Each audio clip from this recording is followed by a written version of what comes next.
I know that I'm in a position of privilege and power, and I realize that with that comes responsibility, and I take responsibility for what happens at my show. Welcome to Watch Mojo, and today we're looking at facts about television programs suspected by cast, crew, members of production, or fans that were later confirmed to be true. Some of these theories contain spoilers.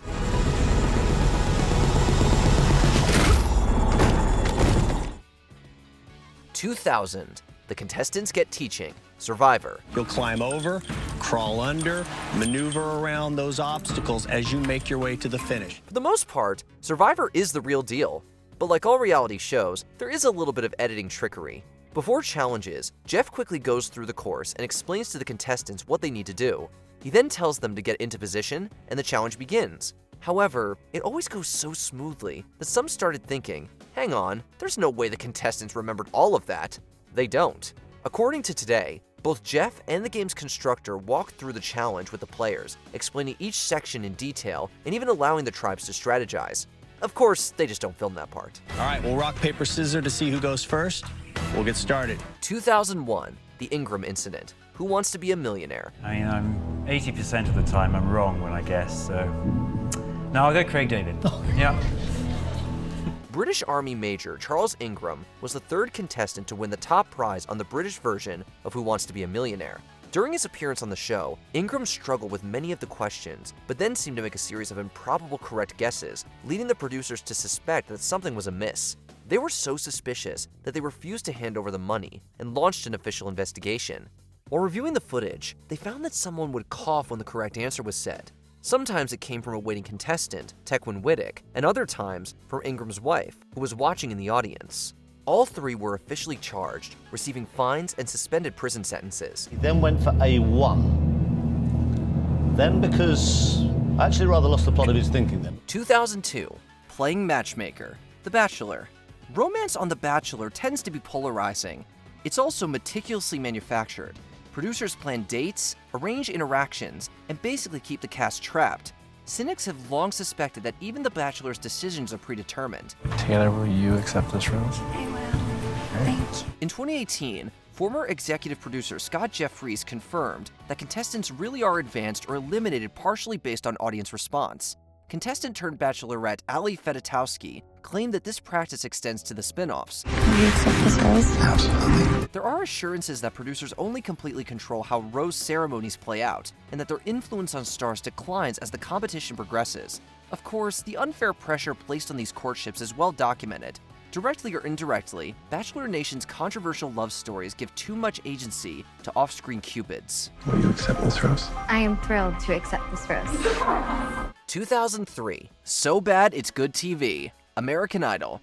It's no secret that American Idol hopefuls have mere seconds to wow scouts and producers in a series of preliminary auditions. The real mystery is how a lot of so-called singers get past that round.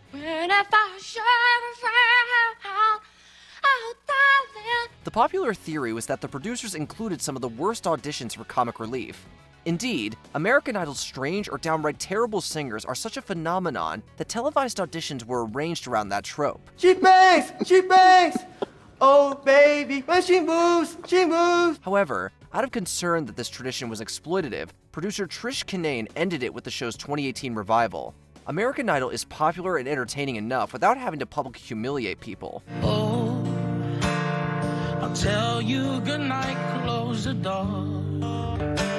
2004, Ashlee Simpson lip-syncing, Saturday Night Live. Once again, Ashlee Simpson. And the two guitarists and the bass all launch into song 2, and the drummer has queued up song 1. Serving as SNL's musical guest in October 2004, Ashlee Simpson kicked things off with Pieces of Me. Viewers experienced deja vu as Simpson performed her second song, hearing the vocals for Pieces of Me again.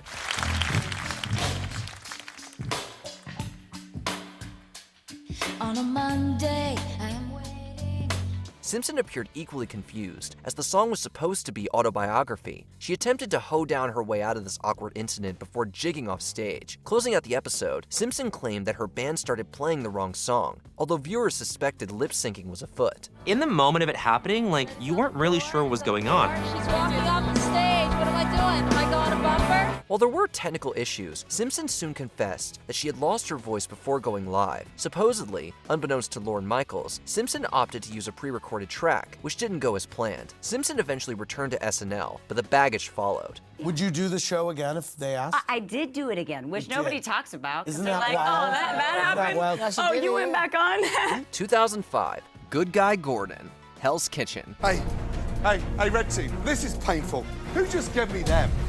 Who cooked them? Gordon Ramsay is hailed as one of the most popular chefs in the world and one of the biggest jerks on TV. Especially in its American adaptation, Ramsay hosts the aptly named Hell's Kitchen with deliciously diabolical intensity. Look at me. I got one big message for you. Hey, you! Get out. Many fans are skeptical that he's really bringing that much heat. He is notably more reserved on such other shows as MasterChef. True, Ramsay has a share of feuds with other celebrity chefs, but his TV apprentices assert that he's a great and patient mentor. He also has a reputation of being devoted to family, philanthropy, and fans. The caricature of his perfectionism is just an entertaining alter ego. As cranky as Ramsay does get when his restaurants lag in quality, he clearly takes his brand seriously. How was your best service? Yes, excellent, Jess. What do you mean? 2006, Fake Cash, Cash Cab. The fast-paced quiz show Cash Cab played to the fantasy that anyone could win big at any moment. Riders in the cab won money from host Ben Bailey based on correct answers to a series of questions. You know what? We walked into the cab with nothing. If we walk out with nothing, what have we lost but some time? $1,500. Many viewers assumed that contestants' winnings didn't actually come in cash. Sure enough, the dollar bills that winners flashed at the camera were props. They later received their prize money by mailed checks for tax purposes. That is, if they didn't void their winnings by divulging production secrets. Let's go with Glacier. Let's go with it. The answer we're giving is Glacier. You just won 14 in a row. You're the Cash Cab. Cash Cab was serious about its illusions. Some contestants have even defied the NDA to reveal that they were recruited before entering Bailey's taxi. But the prop bills perfectly reflect how Cash Cab is deceptive down to the title. All right, congratulations, ladies. Here's your $1,200. Thank you. 2007, Tony Soprano is dead. The Sopranos.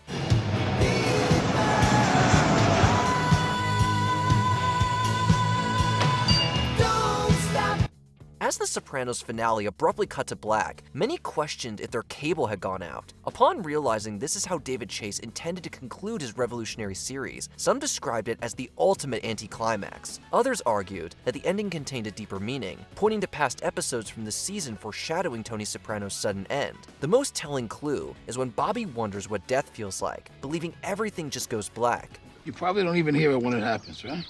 There's your friend in there, on the wall. As this theory gained traction, Chase tiptoed around giving a definitive explanation. According to HBO spokesman Quentin Schaefer, there are definitely things there that Chase intended for people to pick up on. In 2021, Chase essentially confirmed Tony's death, although fans had already canonized the long-standing theory by this point. Where's the goat? He just called. He's on his way. Meds coming separately. She had to go to the doctor. Switch birth control. 2008, Izzy's tumor, Grey's Anatomy. Medical residents are known to work unhealthy hours. Apparently, so are medical showcasts. Playing Dr. Izzy Stevens on Grey's Anatomy, actress Katherine Heigl was termed difficult to work with and regularly spoke out against onerous working conditions. Alex, hey, you shouldn't be out here. Dr. Burke needs to back off, please. In 2008, she withdrew her name from Emmy consideration because she felt her role was underwritten. So the following season, Izzy was diagnosed with a brain tumor. Co-star James Pickens Jr. soon confirmed popular suspicions that this arc was written to keep Heigl in line. My hair's starting to fall out. You still look good.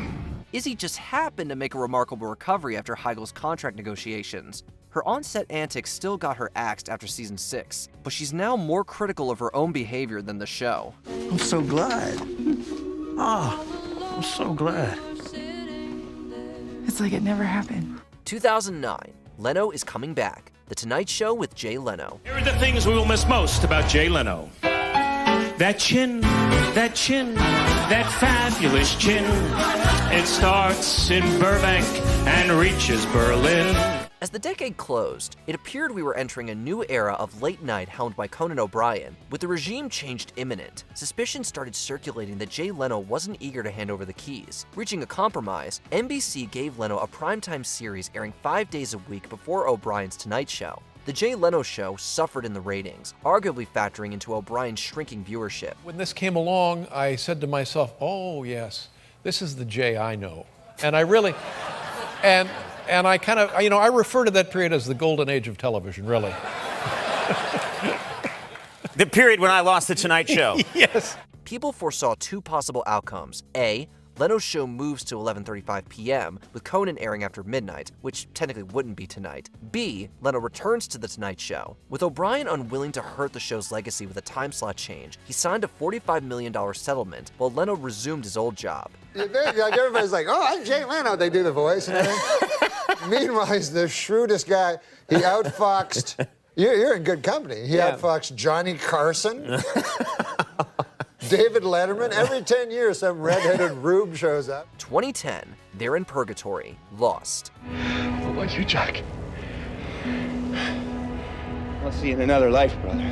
Lost ignited a plethora of theories, one of the most popular being that the island was purgatory. The creators insisted the characters weren't in limbo. As the series progressed, the theory didn't seem to hold water. That was until the final season premiered in 2010, introducing The Flash Sideways. Okay, let's take a look.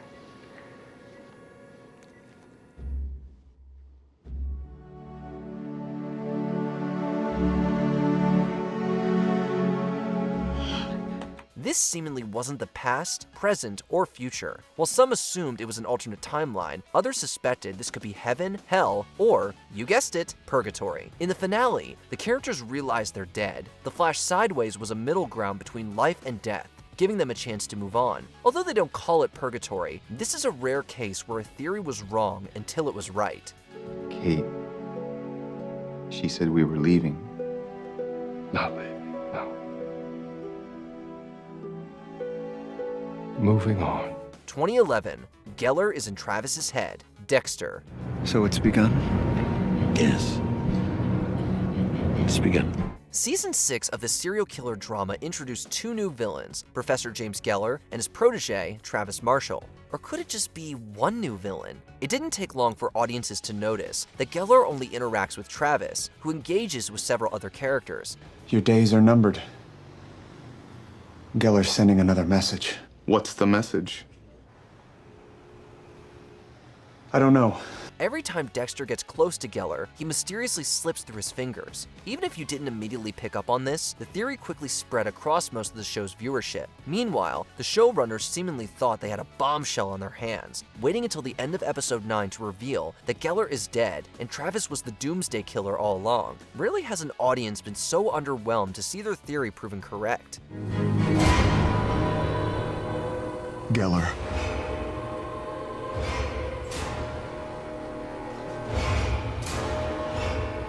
He's been dead all along. 2012. There's no shopping involved. House hunters. What I've got for us is a 3-bedroom, 2-bath, Okay. just a few blocks from elementary school. Oh, that's good. This enduringly popular show sees a couple touring a number of houses, typically 3, and then choosing one to buy. But as many have long suspected, there's not actually much hunting to be found on House Hunters. People involved with the show have come forward throughout the years, claiming that they had already purchased their house before appearing on the show. Producers typically have them tour their own recently purchased home, along with 2 other random houses they have no intention of buying. These houses are often volunteer homes, Airbnb rentals, and even places belonging to friends of the cast and crew. After touring all 3 houses, the couple then chooses their own in a staged debate filmed for the camera. Definitely like the character of the 50s style home. And that dog park for Baxter, that would be so convenient. If he could just find a way to walk himself there, it'd be perfect. 2013, Mariah Carey and Nicki Minaj feud. American Idol.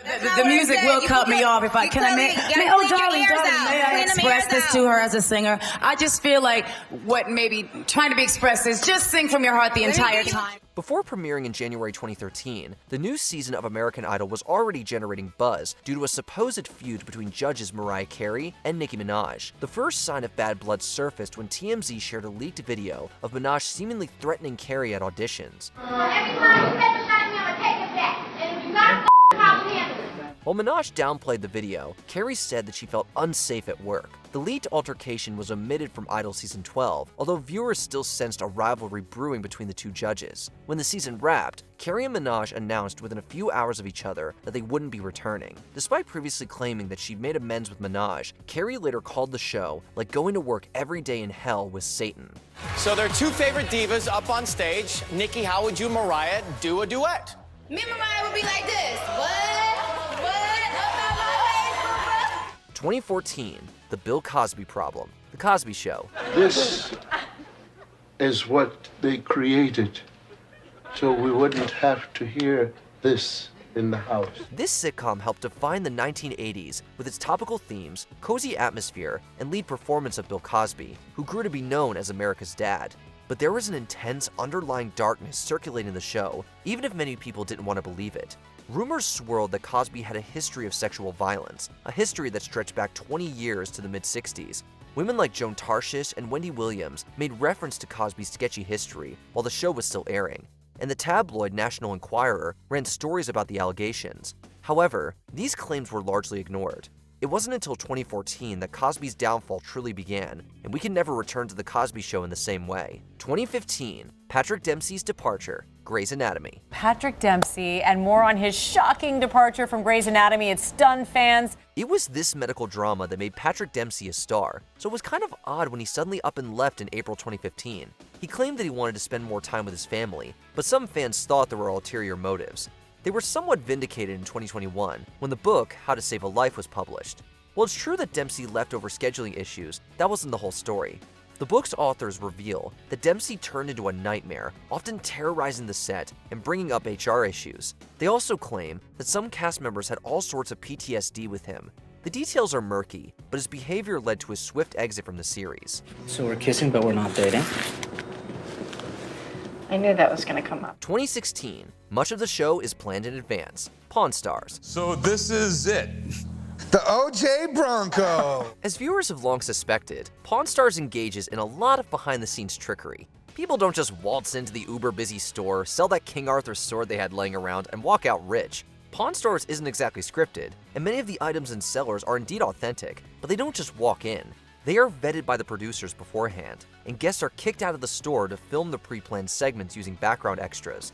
This process often requires multiple takes, and the guests are often coached on how to behave on camera. Executive producer Brent Montgomery also told the cast members to buy items they otherwise wouldn't have in order to make good TV. $250. You know what? I'm going to give you $250 just because of the story you told me. Thanks, man. 2017, ending on bad terms, Sex in the City. Carrie Bradshaw and Samantha Jones were a breakthrough for female friendship on TV.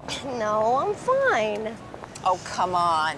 You gotta do better than that. Sadly, that dynamic was plagued by rumors of tensions between Sarah Jessica Parker and Kim Cattrall, especially over salary. I'm gonna splash some water on my face and then I'm going home. And I will not be judged by you or society. These rumors were confirmed after the series finale. Pay disputes even factored into the show's end. Fans thus suspected that Samantha was written out of the revival series, and just like that, out of spite. Well, Parker later announced that Cattrall wasn't even invited to return. It was simply understood that she wouldn't be interested after begrudgingly doing 2 Sex and the City movies. Luckily for fans, Cattrall made an appearance in the 2nd season of And Just Like That. Whether Samantha is here to stay may still depend on Cattrall and Parker. And have a great night. Tough.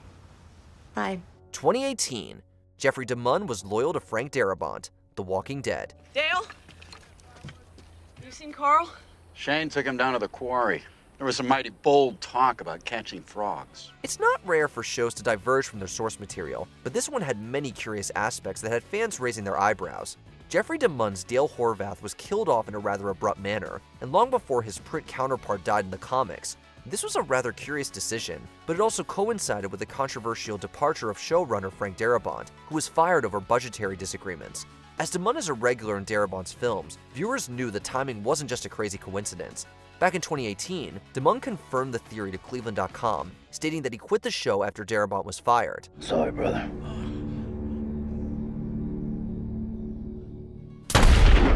2019, Jon betraying Daenerys, Game of Thrones. Have you seen children, little children burned? I tried to make peace with Cersei. She used their innocence as a weapon against me. Game of Thrones' final season wasn't exactly what fans were expecting. Maybe that was inevitable considering how many conflicting theories had amassed over the years. Even when a popular prediction came to fruition though, it played differently in our heads. A notable example is Daenerys Targaryen's fate. Many made the argument that Dany could emerge as the Mad Queen and ultimately face a betrayal at the hands of the one she trusts most, Jon Snow, the true heir to the Iron Throne.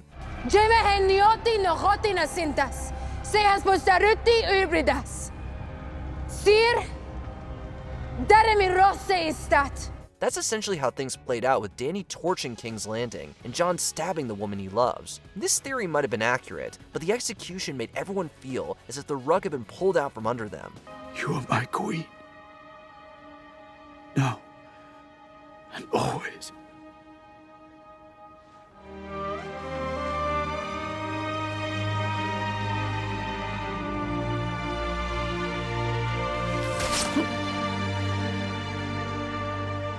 In 2020, Ellen Isn't Very Nice, The Ellen DeGeneres Show.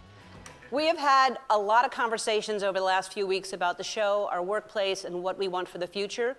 We have made the necessary changes, and today we are starting a new chapter. For more than a decade, few TV personalities appeared friendlier and more down-to-earth than Ellen DeGeneres. Her welcoming persona was called into question in 2016 after Kathy Griffin alleged that an angry DeGeneres made her cry over the phone. I expressed that to her, and she was like, I don't have to have anybody on my show I don't like and I don't want. And I said, I know. And she kept saying, I don't hate you. And I said, I don't think you hate me. 2 years later, the New York Times asked DeGeneres about the rumors that she was unkind to her employers. DeGeneres' fan base was generally willing to write these accusations off as mere rumors until 2020, when multiple ex-staffers claimed they experienced harassment, racism, and toxic behavior on set. DeGeneres apologized, and 3 executives were let go, but this wasn't enough to save the show. Since the series ended in 2022, DeGeneres has struggled to win back audiences who no longer view her as TV's nicest host. I felt it was not a family, it was an atmosphere of fear. 2021, Rachel Kirkconnell's racist past, The Bachelor. You were the only reason that I decided to do the show. And that includes every single part of you. Matt James made history as this reality TV franchise's first African-American male lead. From the beginning of season 25, Rachel Kirkconnell was seen as a frontrunner to win James's heart. Around the same time, multiple TikTok users accused Kirkconnell of racist behavior. James stood by Kirkconnell as the rumors could be chalked up to people online making baseless claims. That was until photos revealed Kirkconnell attending a plantation-themed party during her fraternity days. I could have easily asked myself those questions. I never took the time to make that connection, because if I would have taken the time, I easily could have understood what was wrong with it. Host Chris Harrison defended Kirkconnell, which ultimately led to his exit from the show. Meanwhile, Kirkconnell came out on top in the final rose ceremony, which had been filmed prior to the controversy. To the surprise of nobody, James later shared that he split with Kirkconnell following the photo debacle. My guess, these girls got dressed up and went to a party and had a great time. They were 18 years old. Now, does that make it okay? I don't know, Rachel, you tell me. 2022, other test subjects, Stranger Things. You don't have to be afraid of them, 11. Not anymore. Season 4 of this cultural phenomenon introduced a mysterious being from the Upside Down, known as Vecna. We later learned that Vecna is Henry Creel, who became Dr. Brenner's first test subject at Hawkins National Laboratory. Some might have sensed a connection as the season unfolded. Yet, this theory can be stretched back even further. In 2016, when Stranger Things debuted, the cast was asked about their favorite theories. Gaten Matarazzo, who plays Dustin, shared a theory that there were 10 other test subjects before 11. There's this one in this video, and he was saying how other test subjects besides 11, like 1 through 10, he says that most of them are dead, but others were like banished to the Upside Down, like they couldn't get out. While some may be dead, others could have been sent to the Upside Down where they turned into monsters. Obviously, there was no mention of Vecna, but this theory basically came to fruition 6 years later.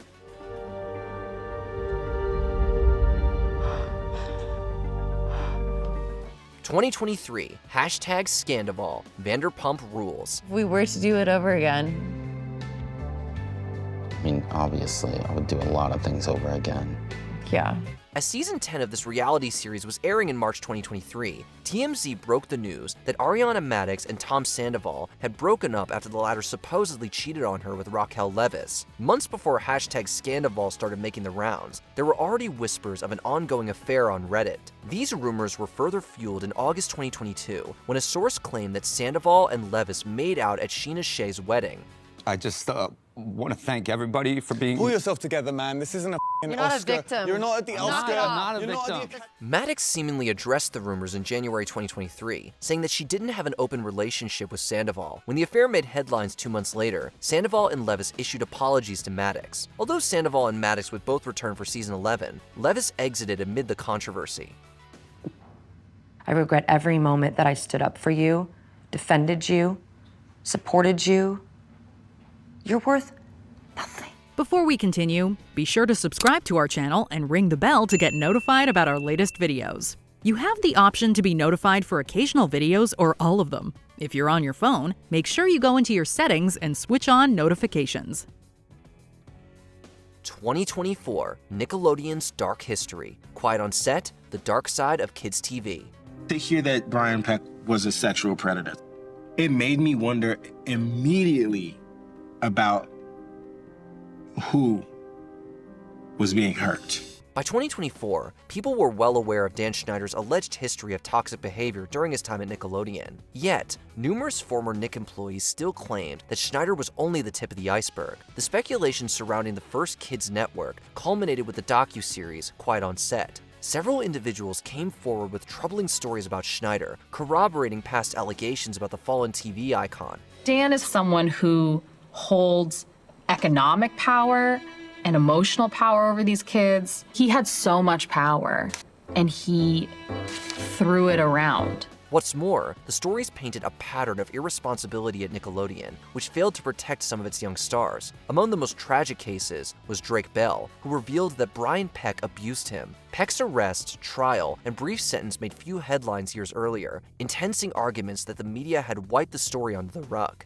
I definitely at times didn't give people the best of me. I didn't show enough patience. I could be cocky and definitely overambitious, and sometimes just straight up rude and obnoxious, and I am so sorry that I ever was. Which conspiracy theories stick with you years later? Let us know in the comments. Check out these other clips from WatchMojo, and be sure to subscribe and ring the bell to be notified about our latest videos.